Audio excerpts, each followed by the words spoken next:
Welcome to Embedded. I'm Alicia White alongside Christopher White. From narwhals to llamas, you know how much I like using animals to make topics approachable.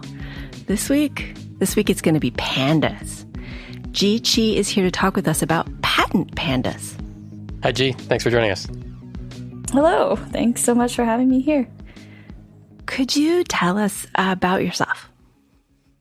Sure. So currently I am based in Tokyo for a new gig at the University of Tokyo. But previously I was at the MIT Media Lab as a PhD student, where I did some projects and ran into some issues around patents. And so then after that, I was a fellow at the Berkman Klein Center at the Harvard Law School, studying up on open source and patents. And that is what led me to create Patent Pandas. Basically, I wanted to create a teaching resource for makers, kind of tinkerers, artists, designers, people who maybe would otherwise be afraid of lawyers, like I was, to learn about patent law, because it's kind of important if you're a kind of a creator.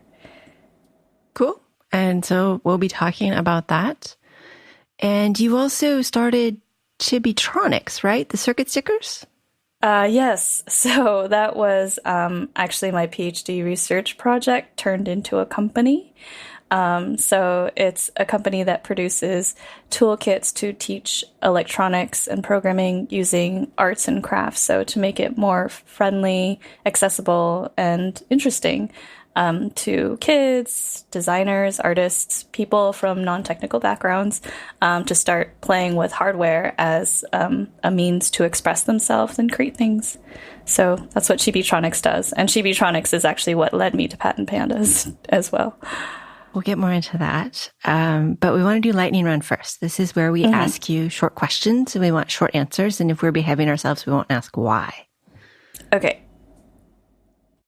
Go ahead, Christopher. Oh, all right. Have you ever touched a panda?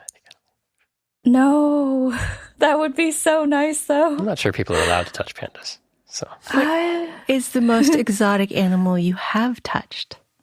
Oh, good question. I've touched some Madagascar hissing cockroaches. I don't know if that's exotic, though. They're just really big bugs. They're actually quite tame and don't really do anything. I think we'll accept that maybe answer. I should have said, what is the most exotic animal you've hugged? Because I'm not really sure about cockroaches. Okay.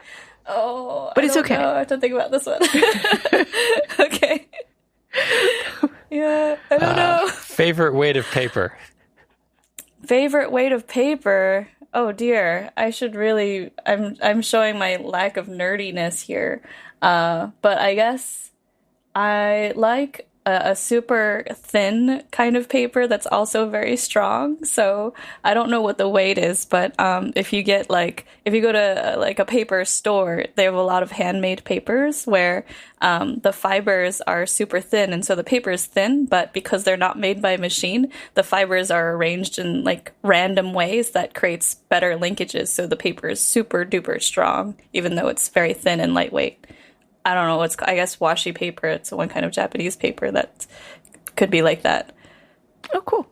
Let's go look at that. Yeah. Do you have a favorite fixative for creating your own stickers?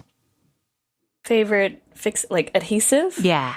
Well, the stickers that we use are called Z-tape. It's anisotropic, which basically means that it is it's a conductive adhesive, but it only conducts through the top and bottom of the glue, which means that you can connect things above and below, like double-sided tape style, but it doesn't short out everything like all the various pads. So that's pretty awesome and important for making our stickers work. So I guess that would be my favorite adhesive.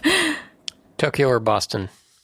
Oh, so hard. Actually, not so hard. I'm new here, so I'm in the honeymoon period. I would say Tokyo. Do you have a tip everyone should know? Tip about life? Sure. Yeah. I would say, yeah, kind of to try to approach things with curiosity instead of fear. And oftentimes it'll lead to good things. And if it doesn't lead to a good thing that you expect, it will lead to a learning experience. And that's still a good thing in my book. All right. Well, then we should go on because I think you have many things to say. And I do want to start with the Chibitronics. And you mentioned the adhesive. I guess we'll go back to that one. Okay. It conducts up and down, but not side to side? Yeah, it's pretty magical, right? My co-founder, Bunny, actually looked at this underneath a microscope. And basically what he saw was imagine a sheet like of glue, and then there's metal bits just scattered throughout it. But the metal bits are like spheres or rods that stick up and down out of the adhesive. So they're not touching each other, but they're like kind of on the same plane as the glue. And then the metal bits stick up and down out of the adhesive. So that's how you manage to get the glue to conduct from top to bottom. But because all the different particles aren't also touching each other, they don't conduct like in the X and Y axis, I guess, but up and down through the Z. So it's pretty amazing, because if your conductive adhesive did conduct through the X and Y, then, when you put your component down, it'll connect all the different leads. And so your component will just get shorted out. But with these, it doesn't do that. And the particles are pretty tiny. So you get pretty good resolution. Like the pads, your conductive pads can be pretty tiny, like, I don't know, less than a millimeter probably, and still be connected and like separate from its neighbor. So it's pretty great. So we've said circuit stickers, and I had a Chibitronics book. A friend bought me one, and it was great. Nice.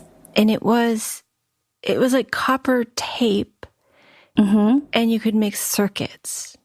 Yeah. So what are circuit stickers? So it actually came out of my master's research, where I learned from my advisor, Leah Beakley, that you could use conductive craft materials and use those to build circuits. And then your circuits are going to look like craft materials instead of kind of the typical green PCBs that we think of when we think of electronics. So how it works is the copper tape is just like regular tape, except it's made out of copper, so it's conductive, right? And you typically find this in hardware stores, maybe in the plumbing section, or even in the gardening section. Apparently slugs don't like copper. That's where I see it. So you can use it to like protect your plants from slugs, but apparently you can also use it to conduct electricity in your circuit. Also, people use it for stained glass. So you take this tape and you can just put it on any surface. I use paper because it's kind of cheap and it's friendly and everybody knows like what to do with it. So you just take the tape and just stick it down over your paper, and those are like your wires. And then the stickers are basically flexible PCBs that have a component on them, like a sensor or an LED or whatever. And then using the conductive adhesive on the bottom of the sticker, when you stick it on top of the copper tape, it creates a circuit, right? So you're basically creating a circuit using copper, your flexible PCB, and then your adhesive as the connector. And so electrically, it's the same as any other circuit, like one would do on a breadboard, for example. But what it feels like to somebody is that they're sticking down tape and stickers. And so the process feels like you're using craft materials, even though all your craft materials are also electronic materials. The nice thing about copper tape, there's also conductive fabric tapes. Copper is super conductive, right? It's a metal, and also you can solder to it. So originally my plan was you could start out with the stickers and sticking down copper, but then you can graduate, like step up into soldering, and then you've basically got like a regular circuit board at that point. So that's the idea. But the other part of it, as kind of from an educational perspective, my hope isn't that people just learn like, oh, this is how you connect up an LED and it'll shine, positive, negative, etc., etc. It was more like, okay, well, why are we building this? The nice thing about building circuitry on paper is that you can take notes, you can draw pictures, you can everything's flat because we use surface mount components and flat tape, you can even put another piece of paper on top of it, and suddenly, the light is shining through, and you can tell stories and draw and make like interactive images that have switches and sensors in them. Like, you can then start using the interactivity of the circuit to tell your story or make an artwork. And for me, that second bit, which is to give like a meaning or a purpose to your circuit, that's the part that I'm really excited by, because then everyone can create a different circuit. They can tell about themselves, make it personal, and there it starts to make electronics, hardware, and programming. You can add a microcontroller and program your circuits. It makes all these materials feel like they're paint and crayons. You can use them as like an expressive material. It's not like just something that you learn to pass a test. It's something that you can use to make life more fun by allowing you to make interactive stuff that you care about. So that's kind of the idea. I remember the drawing part of it because I liked making my LED into a sun, which, yay. It wasn't like it was this long ago. So it wasn't like I was 5 years old when I was doing it. But I still got that little joy of shiny light equals sun. Yeah. And have people done origami with it? That was what I always meant to go back and do. Yeah. Was, the water bomb that glowed when you blew on it or something. Oh, yeah. Well, so there's absolutely. The nice thing is that, a paper can start out as flat, but as you can see from origami, it can turn into all sorts of wondrous things, even though it starts out as a simple piece of paper. So people have done all sorts of illuminated things like cranes and the water bombs, which look a little bit like lanterns, lots of flowers, airplanes, flying, glowing airplanes is a popular one. Another cool one, if you could try yourself if you want, is those helicopters. It's like the paper helicopter that's shaped kind of like a T, and when you drop it, it'll spin around. People have put LEDs on the wings so that when it spins around, it makes this pretty spirally light up pattern. So yeah, there have been a lot of cool experiments because, you can start out by taping your circuits on like a flat sheet of paper and draw and stuff, and that's all fun. But you can also tape it in 3 dimensions and really just stick it onto anything. It doesn't even have to be paper. And so, people have had a lot of fun with it. And you brought up this idea that, your drawing of a sun is suddenly like glowing, and so it's a sun that's glowing, but it's on paper, and it's kind of it's this like kind of magical spark moment. That's exactly the moment that I'm hoping to share with others. This idea that a humble sticker and a humble piece of paper can still do this new wonderful thing, and not only can it do it, like you can do it. You're the one that built it. You're the one that drew it. You created a circuit. You're on your way to building hardware or more hardware, that is, and that's kind of this I think really empowering moment. These teachers from a nonprofit called NextMap. I worked with them early on in the earlier days of Chibitronics, and they called it this light bulb moment. I'm making air quotes. You can't see it, but the light bulb moment. And what it is that a lot of people come into this and they're like, I've never built a circuit before. Am I going to get electrocuted? This is totally foreign to me. I'm not sure I could do it. But then, pretty much everyone lights up that first LED, and the moment it glows, it's this like, whoa, I did it. Like, I can do this. Like, there's this like step in like belief and confidence that like, wow, it not only is it this a surprising thing that, to see a piece of paper glow, it's also even more awesome that like, you're the one that did it. And so, just I wanted to highlight that moment because we see that, and it's just really wonderful, even though a lot of people are like, oh, it's just a simple light. But for some reason, that simple light glowing on a piece of paper that then somebody turns into their name or the sun or whatever is just really magical. Is your background in electronics or education or art or MIT Media Lab is so confusing.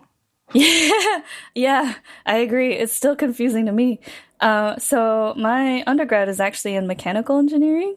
So I like to build stuff, and frankly, only half of undergrad was mechanical. The first half was biomedical engineering because my parents wanted me to be a medical doctor.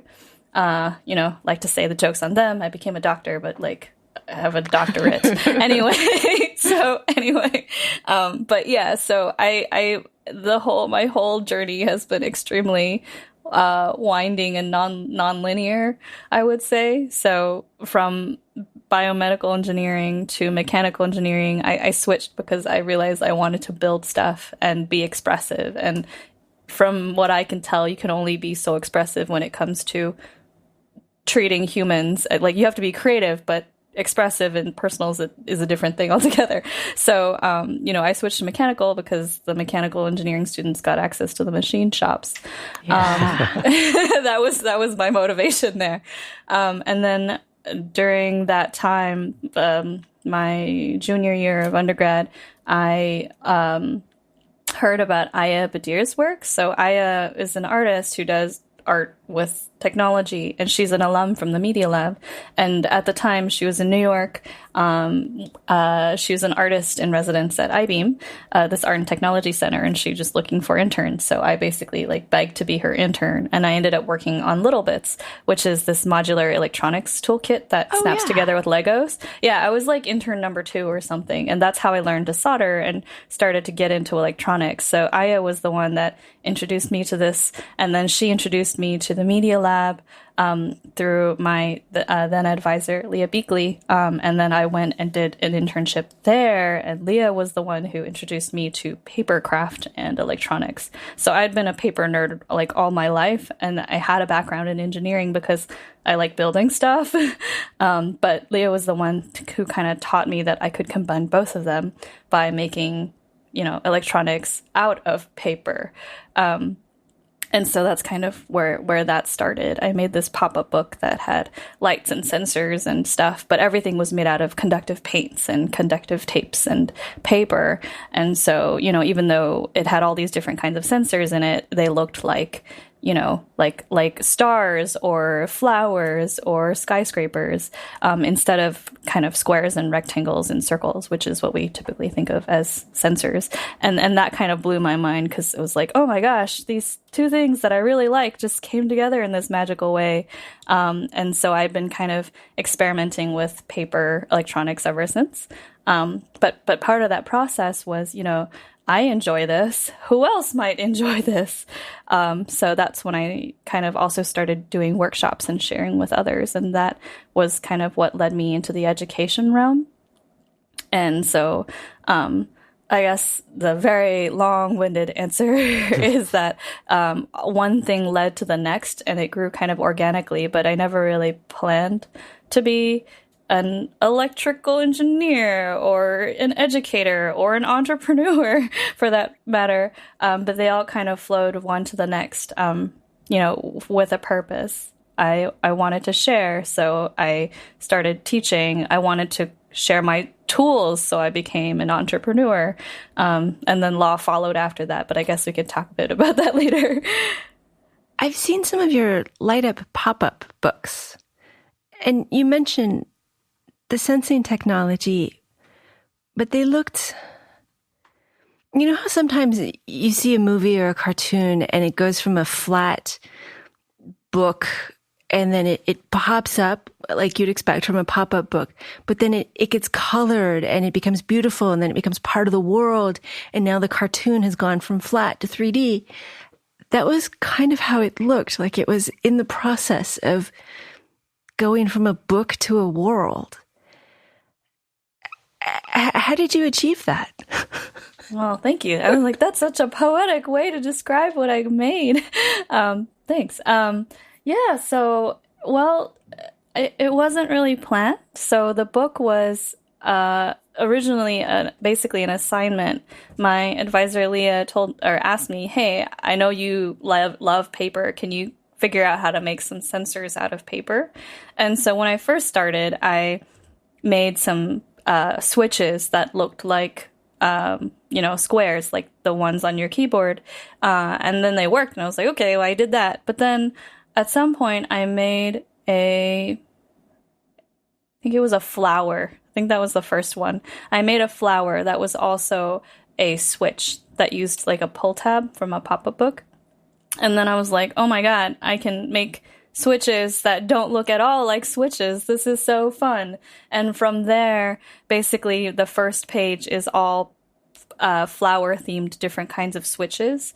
And then I was like, okay, I'll give each page a theme, like an electronic theme, a different kind of sensor, as well as like a visual theme, like some sort of scene. So the next page was potentiometers using resistive paints that allowed you to fade lights in and out instead of just turning them on and off. And the theme there was underwater.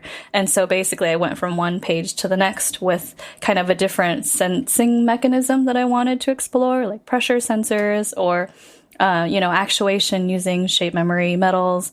And then each page also had a visual theme so that it kind of created a world, I guess would be how you put it, that was not just the abstract sensors themselves. And that just kind of whatever I happened to be interested in at the time turned into the scene. So, for example, there was one that was using bend sensors, and then I discovered the laser cutters. So I laser cut these super delicate skyscrapers from the skyline in New York because I was from New York and I loved the skyline. But then I was able to add lights to the skyline using conductive paint. And so just kind of all grew from one page to the next until I had I think 6 pages that had all different scenes, and I thought showed enough of the breadth of the different kind of paper, electronic sensors, and actuators.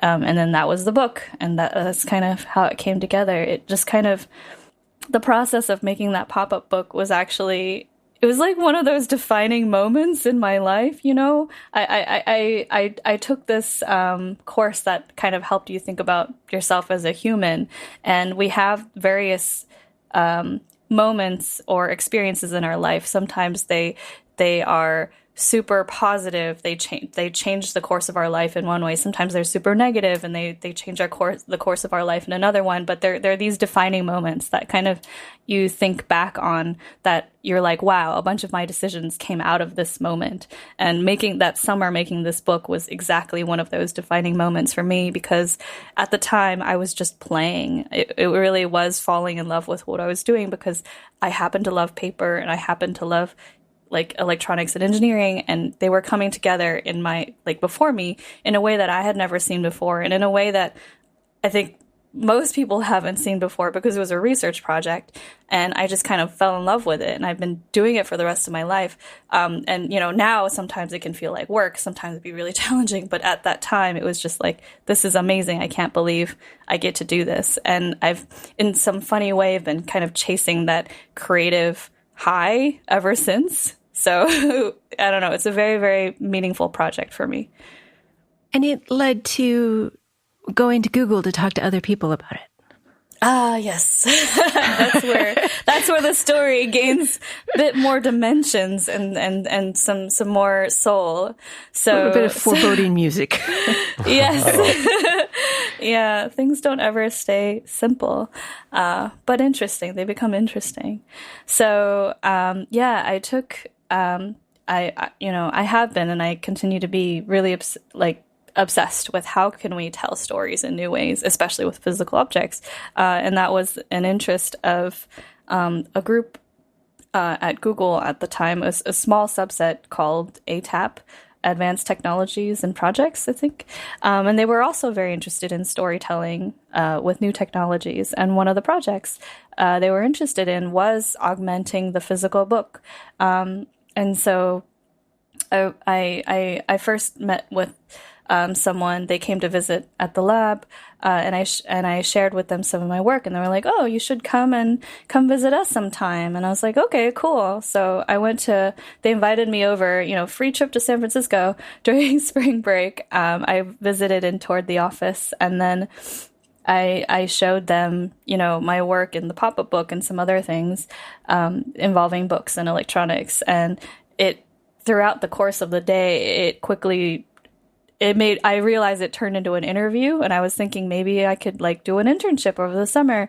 But by the end of the day, they had introduced me to the director of the lab, and she said, "Hey, we want you to start like immediately. Can you take a break from your PhD?" I was in, I think, the second year of my PhD at that, first or second year, anyway, of my PhD at the time, and they were like, you could just take a pause, and you can always go back. And so I was like, oh my god, that's amazing! I get to like work at Google and hang out with some of my like creative heroes from Disney and Pixar, and I was like, oh my god, this is amazing.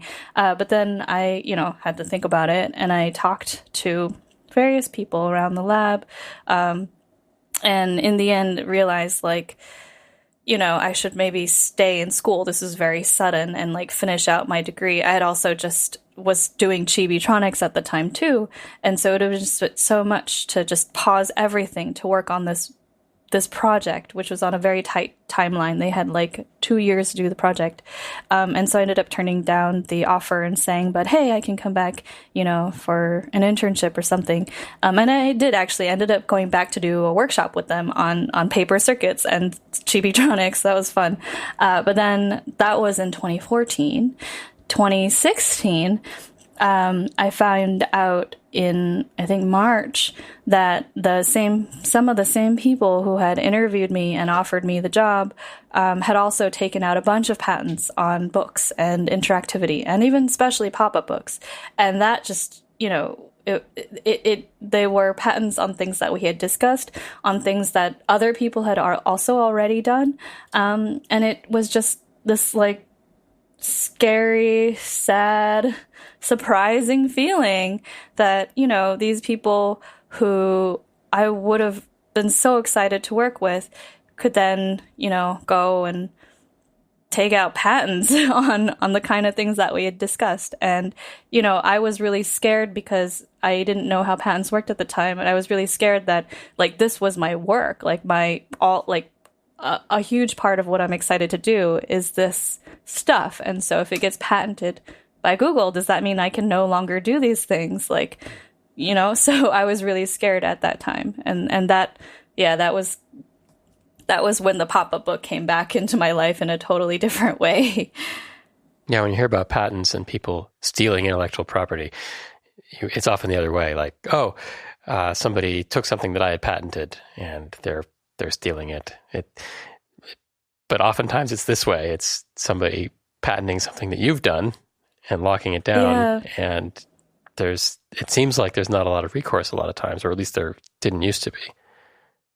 Yeah. I mean, this is a whole nother side of it, which is what I've, on the one hand, when we think of patents, we're like, oh, you can, you can make people pay you for your work, for your inventions. Like you get rich if you get patents, that sort of thing. But what it really is, it's a legal proceeding that basically whoever is the owner of the patent can say who is allowed or not allowed to use it. And so, in fact, when I thought patents, that means nobody can use it. It actually just means that whoever owns the patent can say who is allowed. And they could say that everybody is allowed to use it. You can open your patent if you want. But typically people don't do that. Probably because patents are so expensive to get that, they at least want to recoup the cost of the patent itself. But so there's so many intricacies with the patent system. And what I've learned is that the patent system is a bit of a pay-to-play system. Oh, yeah. And so you can only really participate if you have the legal support or the money to pay for the legal support. Otherwise, it's almost you're in a different universe. Unfortunately, the patent system is also very one size fits all in the sense that no matter who you are, you pay the same fees, and most likely you will still have to pay for a lawyer. And so what to a grad student or a random maker like me, a few $1,000s is a lot of money. I can buy a laser cutter with a few $1,000s, right? Whereas to like a giant company, a few $1,000s is like a rounding error, so that's where it starts to become problematic. There's lots of other problematic bits too, but yeah, I'm happy to go into them. That's almost just like where to even begin. Yeah. And that's one of the things that I think Patent Pandas is for, is because there's this, where do you even start? And so maybe tell us a bit about Patent Pandas. What is it, and what should people look for there?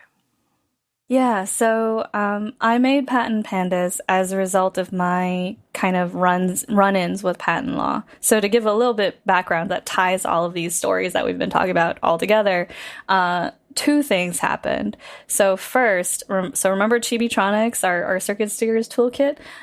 So we did a crowdfunding campaign back in 2013 in December, and then it turns out that one of our crowdfunding campaign backers ended up taking out a patent on LED stickers, which is our core product, and she filed for it like after we even shipped out the product. So she knew about our campaign. Months passed, we fulfilled the campaign, and then she filed her provisional patent. A provisional patent is like the earliest, most draft-like thing you could possibly file, and it doesn't take a lot to file that. But she filed that one after we shipped the product to her on LED stickers. And we, as an open hardware company, we didn't really patent anything. Everything we did was under Creative Commons. And so we're like, share with the world, right? So not only did this person try to, I found out in February of 2016 that this person succeeded. The patent was approved. And so now this person actually has a patent on LED stickers, despite us having, before she even filed, like, done all of this research, published research papers. As an academic, I do that. Done workshops, basically started a company, and still somehow, despite all of that prior art, the patent had passed. And so that was the first kind of like, wow, this sucks for me. But then a month later was when I found out about the Google patents, that after the interview, apparently the people had taken out patents on a lot of the things we discussed, that they knew already existed. And so the fact that I found out about these two kind of patent situations at the same time made me think like, wow, patents are important, and it's very easy for things to go wrong.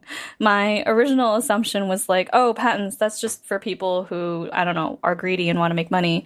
And so I just thought that I could just ignore it and just make stuff, right? Like, I was just like, I'm in a different universe. These don't exist. But that's not what happened, because other people either attempted to or successfully patented my work. And I have a feeling that many creators out there kind of think similarly, where it's like, well, I'm open source. This stuff doesn't concern me. Maybe, but for you at first, when it's just on your desk, you kind of have control over it. But as soon as you start publishing out it into the world and other people start seeing it, then things like patent law, how do different entities engage with creative new stuff, like that is patent law, that starts to matter when it's not just you anymore. And so I created Patent Pandas to share that the basics of like, how does patent law work? It's super unintuitive and super expensive. And like, that explains why, like, we know so little about it. And frankly, I used to be really scared of lawyers. I was like, lawyers just complicate things. Well, it's like being scared of the doctor. Like, doctors complicate things, but you need to go to the doctor when something's wrong. You can't be scared of the doctor for too long. So this is kind of my hope. I wanted to tell people, like, what are the basics of patent law? Not to be scared with lawyers, what it's like to work with a lawyer. And if you need help, there's a whole page that connects people to free, so pro bono legal resources, so volunteer lawyers or law clinics from universities, people who want to help you and aren't like just trying to like take your money, basically. So that was kind of the idea. And because, patent law is scary and confusing and sometimes just frankly maybe not all that interesting to a lot of people, I made sure to put in my own stories, and hopefully we want to share stories of other people to be like, yeah, this affects you and this is what it's like to go through it. But also I worked with my sister to create comics out of pandas, so that's why it's called Patent Pandas. And the idea is that the learning resources are all illustrated using these creative panda characters, and so you know, that's how you kind of learn about the process, because I figured like patents are scary and pandas are not, and so let's just mush them together and maybe the pandas can take some of the edge off. So that was kind of the idea. So patentpandas.org. It used to be openinnovators.org, but nobody remembered that, so we just switched it to the pandas instead, and that seems to have stuck much better. Yeah. What do you wish, having learned all of this about patents, what do you wish you could have told your 2012 self before you started the Kickstarter, before you started Chibitronics? Yeah, so I would say, like, do what you're doing. I still think we did the right thing by openly publishing and all of that. But like, don't be scared if something surprising happens with patents, right? Like, I think now it's almost like if you're in the creative industry and you're coming up with new things, I would not be surprised if somebody is trying to patent that sort of work. Like, it's so common that I'm like, oh, don't panic. It's like maybe the first time you have the flu, you think you're going to die, but you actually just have the flu and you go to the doctor and they're like, don't worry, just take this medicine. You'll feel better in a week. It's a bit like that. Like, I think some of the best advice I got when I was going through all this, like I'm pretty calm now, but when it first happened, you know, several years ago, I was freaking out. Like, I found out about the 2 patents maybe like a few months before I was supposed to defend my PhD dissertation. And it, like, for a little while, it just stopped, you know, all of my work because I could only like freak out about patents. I wish I didn't do that because, you know, it turns out that things are going to be okay. And the worst thing that can happen is to let legal kind of matters distract you from doing what's important, like your work, your research, your creations, building things. Like, don't let it stop you from doing that stuff. Like, then it will really have affected you. If you just think of it as this kind of thing in the background that you still have to pay attention to and make sure, you know, you talk to your lawyer or whatever, and you can get free lawyers to help if you don't have the money, you know, you can get it taken care of and still go on with your life. Like, that's the most important bit. It's like, don't let it distract you, because it can feel very urgent and very scary and take over everything, but it doesn't have to. And there are people out there who can help you. That's the other thing. Like, you know, when something like this is happening, I was actually lucky, super lucky, because I was at MIT and I had access to resources and people who had experienced this stuff. I could not imagine if I didn't have access to those like mentors and helpers and the legal clinics. It would be so scary because I would not know the first thing to do. But there are legal clinics that will help you for free. And they just want to help, right? And so I think that's really important too. Like, you know, there's another kind of sweet quote from, I think, Mr. Rogers, where it's like, you know, you can see a disaster, but if you look at when something bad happens, there will also be the helpers. So look for the helpers too, and that gives you hope. So it's like that with this stuff too. I'm really surprised to hear you say this. It sounds like, for all that you had a fairly terrifying few months where you wondered if you would get to even make a product that you designed, that you did so much work on. And now you're saying, well, it turns out it'll be fine. Don't panic. It's all going to be fine. I'm surprised. Yeah, where does that come from? That's a really good point. Like, I don't even realize that, because I think even in the past few months, I've learned so much since like launching Patent Pandas and talking to more people, lawyers, inventors, various experts and just makers. And yeah, it's like so for example, to explain, there's someone else that owns the patent on LED stickers. They still own the patent on LED stickers, and Chibitronics still makes LED stickers. Like, how can that be, right? Like, when that first happened, we were so scared that we would suddenly have to like shut down our company because our company is doing a thing that someone else has the patent on. Well, turns out, or not it turns out, but it's the case that we publish so much prior art.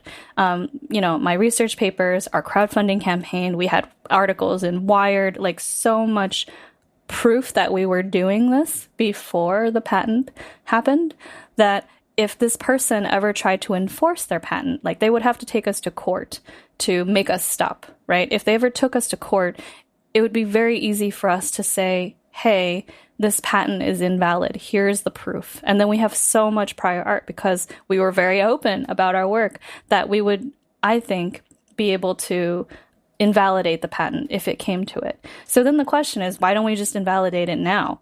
Right? We have so much proof of prior art. Well, it's because the process of invalidating a patent, it's called an IPR, is so expensive. So everything is so expensive. So to give you an idea, the fees alone for invalidating a patent through an IPR process where you submit to the patent office, like, hey, this patent is invalid, this is reason why, the fees alone are about, I think maybe $10,000-$15,000. But then to write up the report, to do that properly and get it through the system, you have to hire a lawyer and to pay for their time because it's a complex process. On average, this process would cost a company at least $100,000, typically maybe $200,000, $300,000. That's what I've read. So in order to just invalidate the patent, we would have to spend probably at least $100,000 to do so. That's a lot of money for a young company. So for us, we just try to leave it alone. However, if you're a giant company, $100,000 is not so bad because a full patent lawsuit is millions and millions of dollars. So if you can like nip the lawsuit in the bud by getting rid of the patent for like $100,000 or $200,000, that's a steal, right? So for a big company, that's totally fine. For us, doesn't really make sense. And so even though somebody has a patent on our work, we continue to make product. If we end up going to court, we'll cross that bridge when we come to it. I guess the other thing I've learned is that you have to kind of be very risk tolerant in this space. Yeah. So, yeah.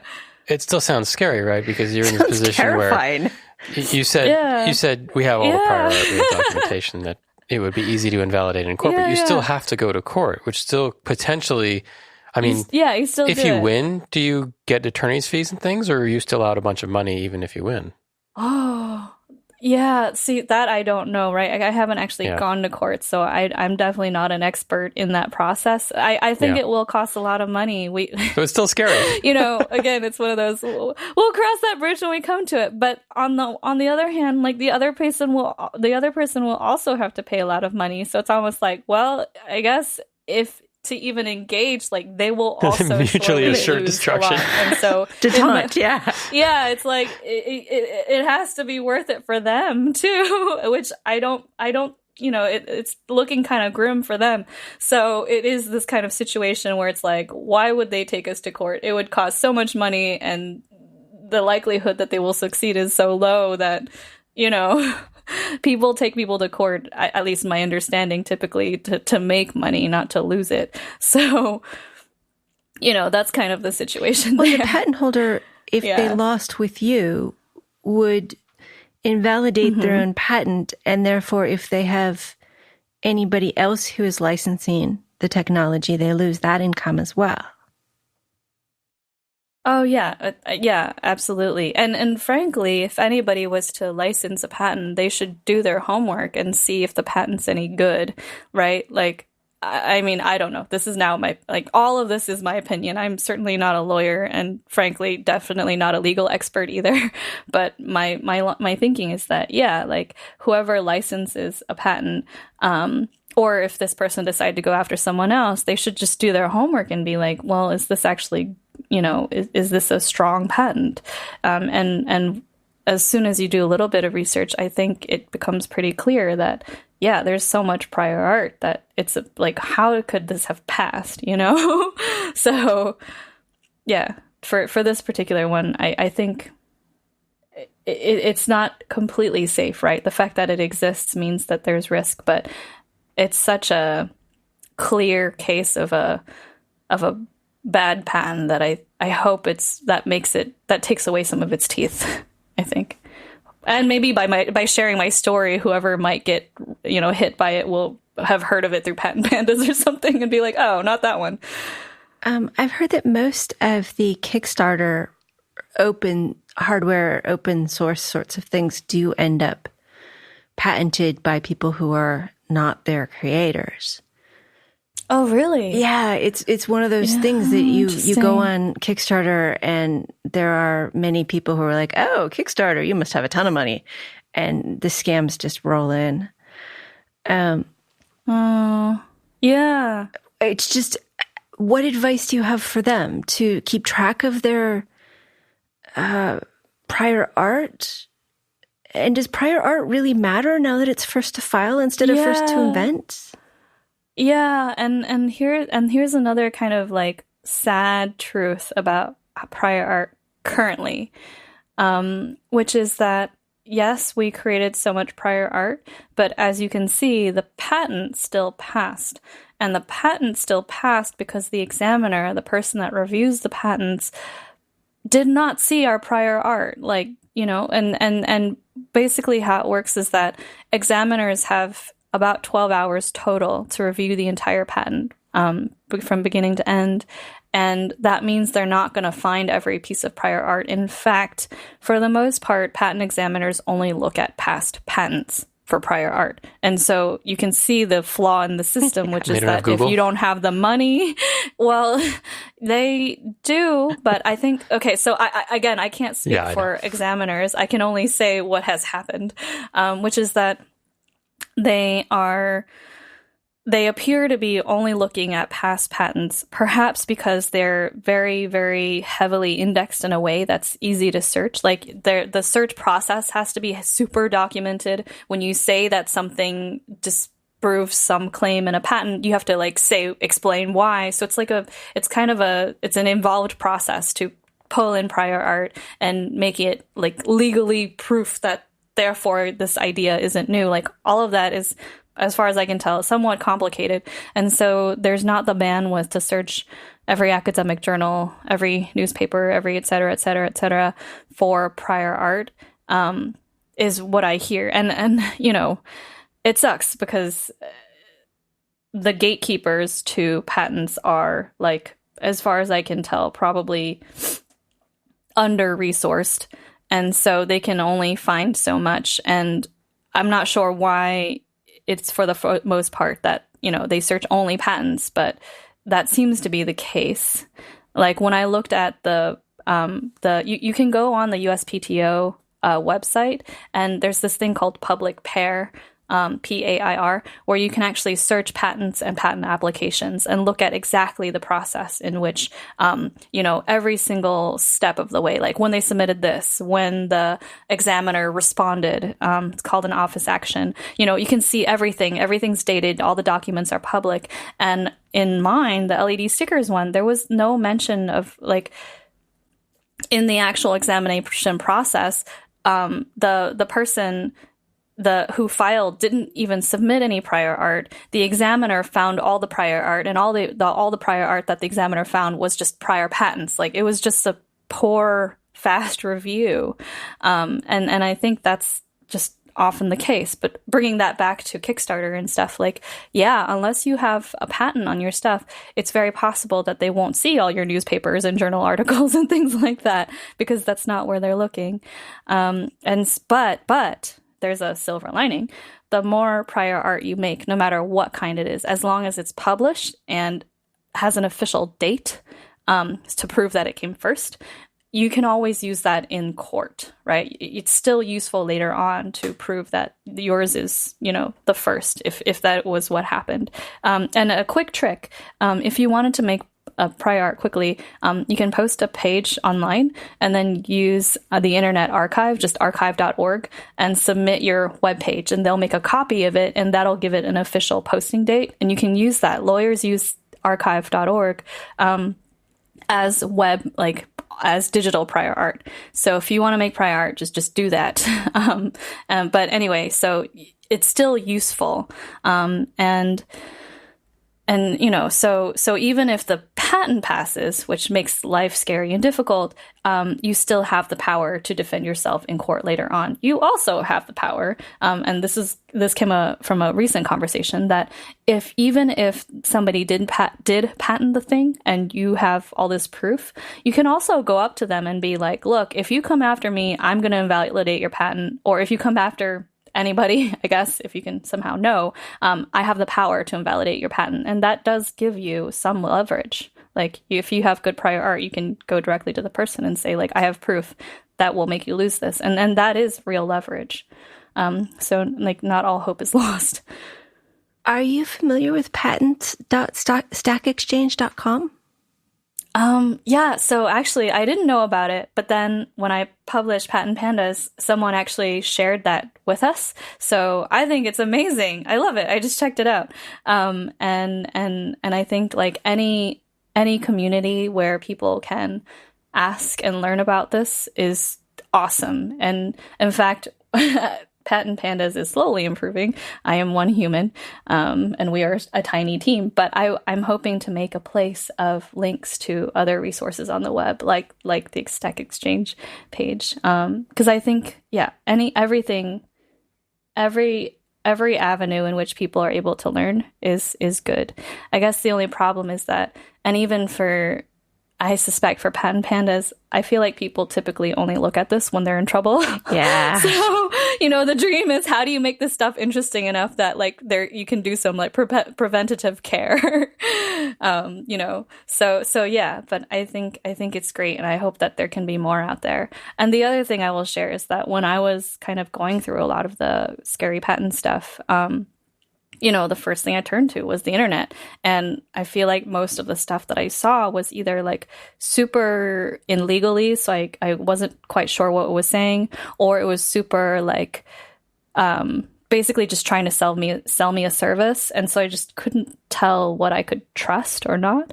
And so, you know, I'm hoping to create something that nobody's trying to sell you anything. We just want to give you good information. Everything's free and under Creative Commons, and everything's been checked by, like, legal clinics from universities. So, you know, it's all about teaching.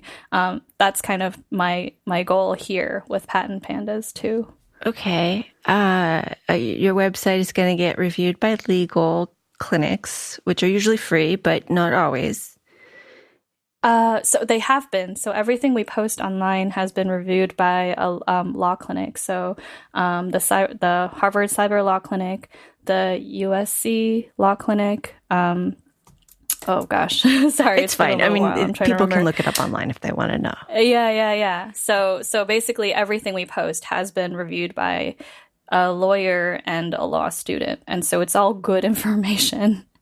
And you're not trying to sell things. How are you funding Patent Pandas? How are you going to make it so that it lives a good long life if you're not making money from it? That's a good question. Well, I mean, right now it's just I think of it as just writing, and I'm happy to do it. I've found the law clinics are extremely generous in that, you know, they've volunteered their time as a project. The Suffolk Law School as well.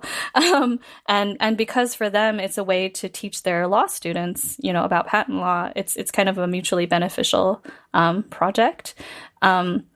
And in fact, the very beginning of Patent Pandas was started with a grant from the Berkman Klein Center. I was a fellow, and so fellows get a small grant to launch projects. And so I used funding from that to, like, get the initial website set up and get everything started. But now that the website exists, it's a matter of drawing pictures and writing. And, you know, my sister is an awesome illustrator, and she's been generously contributing her artwork.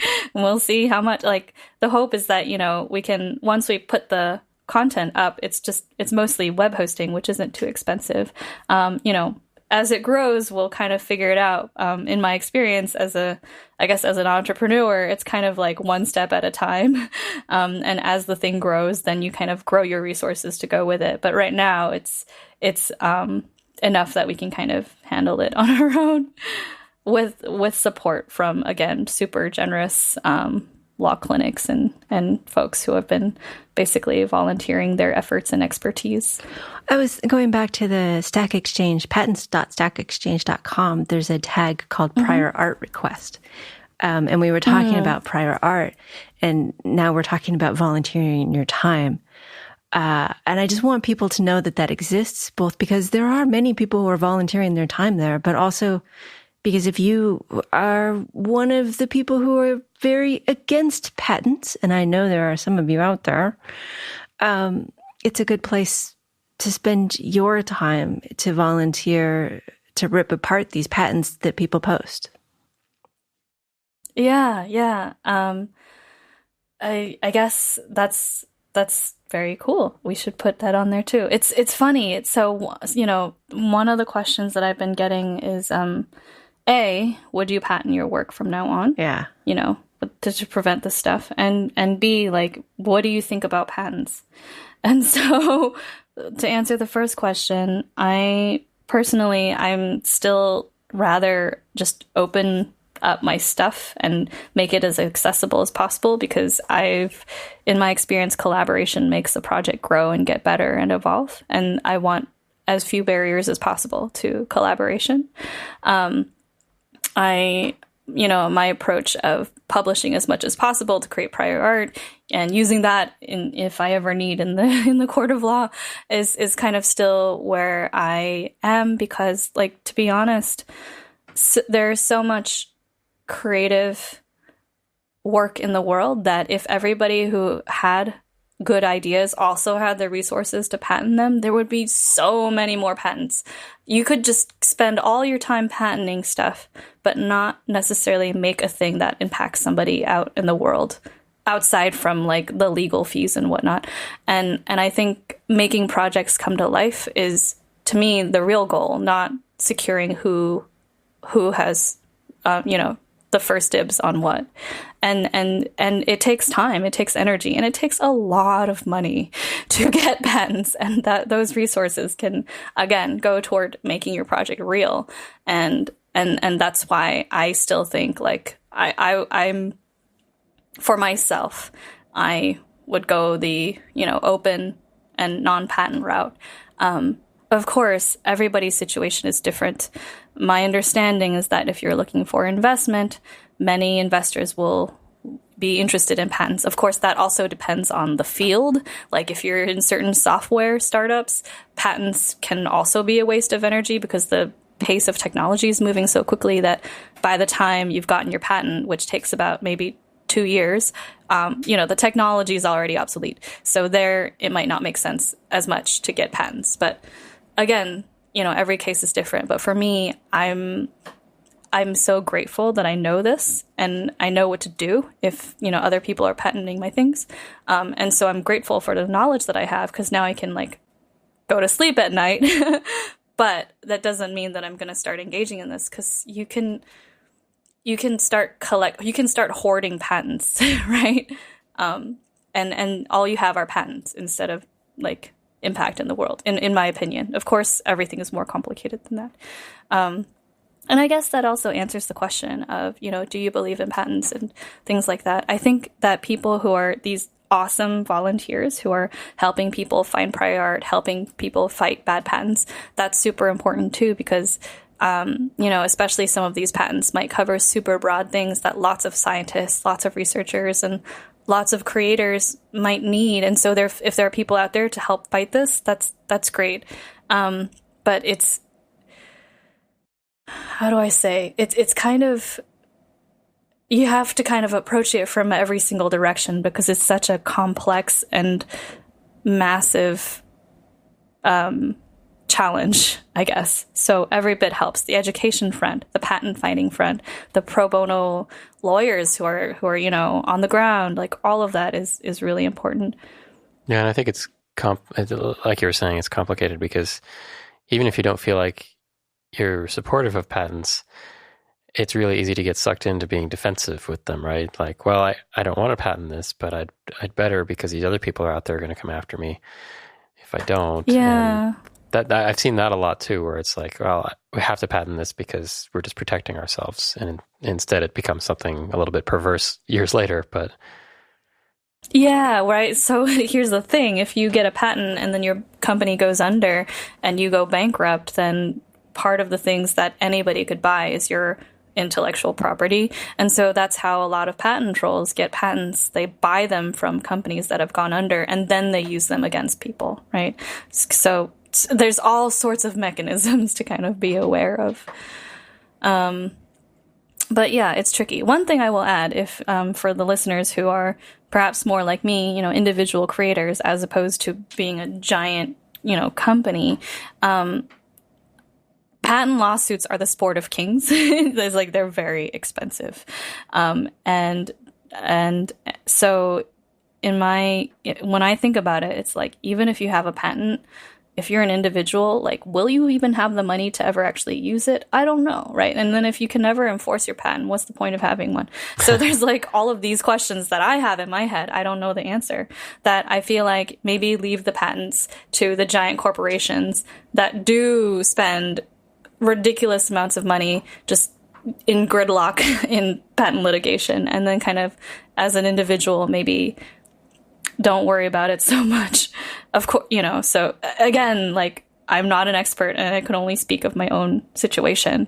I don't know everybody's situation, but it's so easy to get sucked into it and like lose lots of energy and financial resources into this. That, yeah. I understand what you're saying, because I want to create things. I don't want to be a lawyer. I mean, if I wanted to be a lawyer, I'd be a lawyer. Yeah. I want to be an engineer. I want to make things, and I want to be a creator on the side and make my own things. Mm-hmm. But I worry that what you're saying, I know it's complex and everybody has their own situation. But I worry, you're a researcher, and that having a PhD is really cool and gives you some special power. That's true. But what if Google had patented your pop-up books? What if and they are a huge company, they easily could have done that. Yeah. And then they have the money to come after you. Yeah. So you're right. I am super privileged in where I am. To complete kind of where that story went, those patents didn't go through. But the only reason, I think, one of the main reasons they didn't go through is because I happened to have been a PhD student at MIT, and the director of my lab, Jie Qi, knew the director of ATAP at the time, Regina. And so he literally emailed directly and was like, what's going on? And because we had that channel of communication, we were able to get in touch. They responded to us. And in the end, I wrote up a big list of related work, prior art, and sent it to them. And then they submitted to the USPTO. And when the USPTO saw a bunch of research papers that covered this work, they basically rejected the patents. So the patents didn't go through. And that's kind of like a miracle, right? Like, how often does the one director know the other director, and I'm part of the, that was very unusual. And so if I were a random person in her garage, will they have even answered my emails? Maybe not, right? And I, since launching Patent Pandas, I've started to hear other stories of this where people were not able to get the response. And then the case is like, yeah, sometimes these patents do go through. Sometimes they don't. If you make enough of a stink on the internet, for example, right. That's another way to get Google's attention. And that has happened too in the case of this compression algorithm from this professor in Poland, Jarek Duda. You should search his story. It's very fascinating. But he made enough of a kind of a stink basically on various Reddit and all sorts, and so got the attention from the press. And then I think maybe that helped a lot to get that patent fought, but other people are not so lucky. So then the question becomes, well, so is it easy for a giant company to patent somebody's stuff? And if that happens, what do you do? And based on observation, that does happen. And perhaps it happens more frequently than we know. But you might not even know, right? What do you do? Yeah, right. Yeah, exactly. it very likely happens more often than we know because, only I was very lucky to get my story out even. So in that case, then there was that original question of like, oh, giant company has a patent on my work. Does that mean I won't be able to do my work? Well, two things. If you did have the prior art to show that you'd been doing this all along, you can defend yourself that way. Find yourself a lawyer, certainly, but if it comes to it, you can. The other thing, and this was a conversation that I had recently with someone who's been kind of working in patent law for a long time, they said that to think about it this way, companies and people sue other people in order to make money or because they think the other person is a threat. And so if you're a random person, even if you are doing research or making projects, as long as you're not cutting into the bottom line of this company or person, there's very little incentive for them to file this expensive, arduous, time-consuming process, this lawsuit at you. And so the person's kind of response, not legal advice, but, kind of observations based on experience, is that there's very little reason for a giant company to come after you unless you're doing something that hurts their business. Now, if you are doing something that hurts their business, perhaps you're a successful company too, in which case you can afford the lawyers to defend you. It's not a perfect answer, certainly, but it does feel a little bit like this kind of not self-healing, but self-balancing mechanism where it's like either you're too poor, too broke, too little, and too insignificant for them to sue, in which case they won't.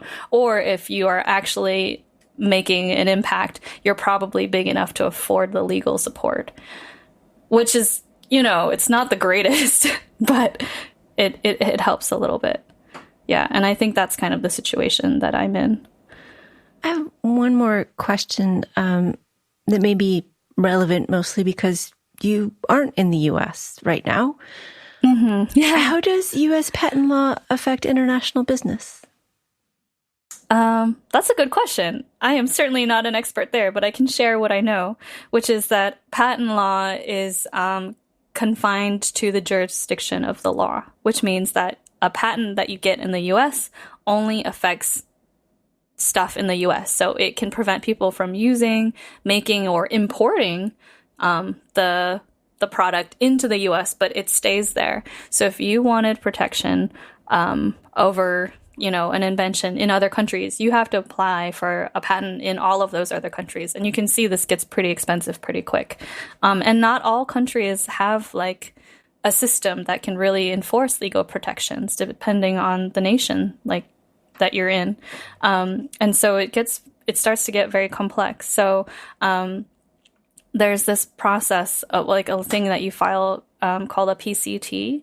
And that basically, you do that if you want to file a patent in one country, but then reserve the right to file the patent in all the other countries as well at the same time. It gets very expensive, again, because you're filing multiple patents for the same thing in different countries. So, you can file one in the US, in Japan, I don't know if all of Europe versus countries in Europe. Yeah, so that's where it starts to get more complicated, and I'm certainly not the expert here either. But what that means is that if something is patented in the U.S., for example, you could do it in a different country if it's not also patented there. Then again, and this is where I know less, I think if there's a patent in the U.S. patent system and you're in a different country filing for a patent, I think that country's patent office may look to the U.S. office for prior art. Yes. So if the patent exists in the U.S. and you're trying to file it in country X might be like, oh, but somebody already did it in the U.S. You didn't invent it. So I think that sort of thing exists. But you can't, the owner of the patent, the U.S. patent, for example, can't go to country X and try to enforce their U.S. patent because that legal piece of paper, it's a contract that only exists in the U.S. it's like just different systems of law, right? That's why, yeah. So that's my very limited understanding of international patent law. You hit the points that I knew about, which was the U.S. patent system acts as prior art, and other people's patent systems act as our prior art. So it's both ways, and also it comes into effect when you're importing goods that can be challenged on patents. So those were the only two things I really knew about. Okay, yeah, those are kind of my understanding as well. An interesting tidbit though is that, like, for example, a lot of patents on medicine are in the U.S., but in some nations, maybe developing nations, where they actually do use the patent system for, information on developing drugs and things. And so it is actually a really useful kind of place to get. So like the patents are actually useful for some people to get access to innovation.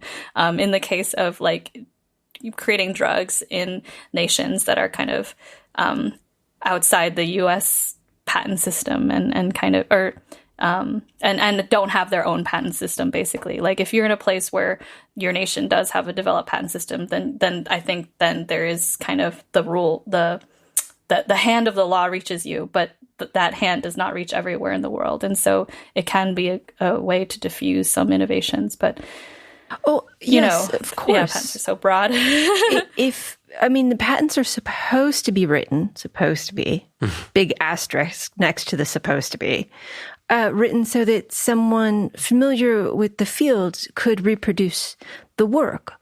And if country X wants to build the medical device or the medicine that is patented in the U.S., they don't want to export it to the U.S., they could use it internally. Patents in that way are really kind of amazing and information sharing and good. It's just all the other ways they suck. It's very complicated. It's true. And then it's like, well, why don't you just publish it on the internet? That's another way to like share information, right? And you have to think like the patent system, at least in the US, was like written into the Constitution, like when the US was created, and it was made for that level of information flow. Now you have the web.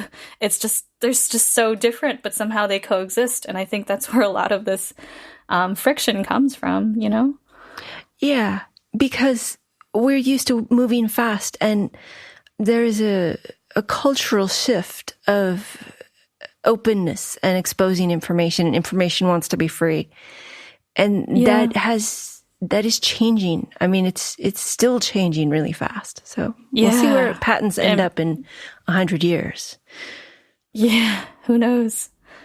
Yeah, I don't know. I hope that, one plug in terms of things changing, there is a new project that is currently being developed called the Prior Art Archive, where anyone can submit prior art in any form. It doesn't have to be a patent, that then will be reviewed by the Patent Office. It's a collaboration between MIT, the USPTO, and I believe Cisco.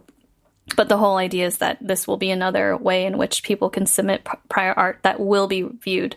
But the project is still early in development, and so it's not quite set up yet. But my hope is that, that will come to fruition, and then people, if they want to, can just submit here, and it'll be an extra kind of buffer for preventing people from patenting open stuff, basically. So hopefully that comes to be. But it's priorartarchive.org. Yeah. Yes. I'll have a link in the show notes. Cool. Well, I think we've covered many things, and we've kept you for long enough. Do you have any thoughts you would like to leave us with? Yeah, I guess in my kind of experience, I'd say knowledge is power. And so go learn things. Go to patentpandas.org, priorartarchive.org if you want to check it out, the Patents.StackExchange.com, and just kind of learn about this. Even if you don't engage in it, it's useful. And just knowing things at least I think makes us empowered, and having that means that you can navigate these challenges as they come up. As innovators out there, you're probably going to see this as your works become bigger and bigger and reach more people. You'll be prepared and you won't be scared, and that's what it's all about. And I would also end on the idea that even though, yes, patents are important things, I still stand by, openly sharing your work, because it's about getting things out into the world and not just trying to claim credit, because as soon as you start fighting over credit, the project itself stops. That's what I've noticed. And would you rather have credit over something that nobody sees, or would you rather see your creation out in the world affecting real people, even if, you're less known for it? Doesn't matter. I don't know. So that's kind of things that are on my mind, and maybe on yours now. Thank you so much for speaking with us, Jie. Thank you so much for having me. This is super fun. Our guest has been Jie Qi, creator of Patent Pandas and Chibitronics. Jie is currently a project assistant professor at the University of Tokyo. I'd like to thank our Patreon supporters for Jie's mic, and to the world at large that lets me order things from Amazon in different countries with translation software. Thank you, Amazon Japan. Also, Tom Anderson from the Patreon Slack recommended The Complete Patents of Nikola Tesla, saying that it was inspiring and that he'd like to find other patents that are similarly interesting, clear, and well-written. That doesn't sound like patents at all. Thank you to Christopher for producing and co-hosting, and of course, thank you for listening. I'm just going to skip right to that quote to leave you with. This one from Mr. Rogers. I think Jie inspired me. When I was very young, most of my heroes wore capes, flew through the air, or picked up buildings with one arm. They were spectacular and they got a lot of attention. But as I grew, my heroes changed. So that now I can honestly say that anyone who does anything to help a child is a hero to me. Embedded is an independently produced radio show that focuses on the many aspects of engineering. It is a production of Logical Elegance, an embedded software consulting company in California. If there are advertisements in the show, we did not put them there and do not receive money from them. At this time, our sponsors are Logical Elegance and listeners like you.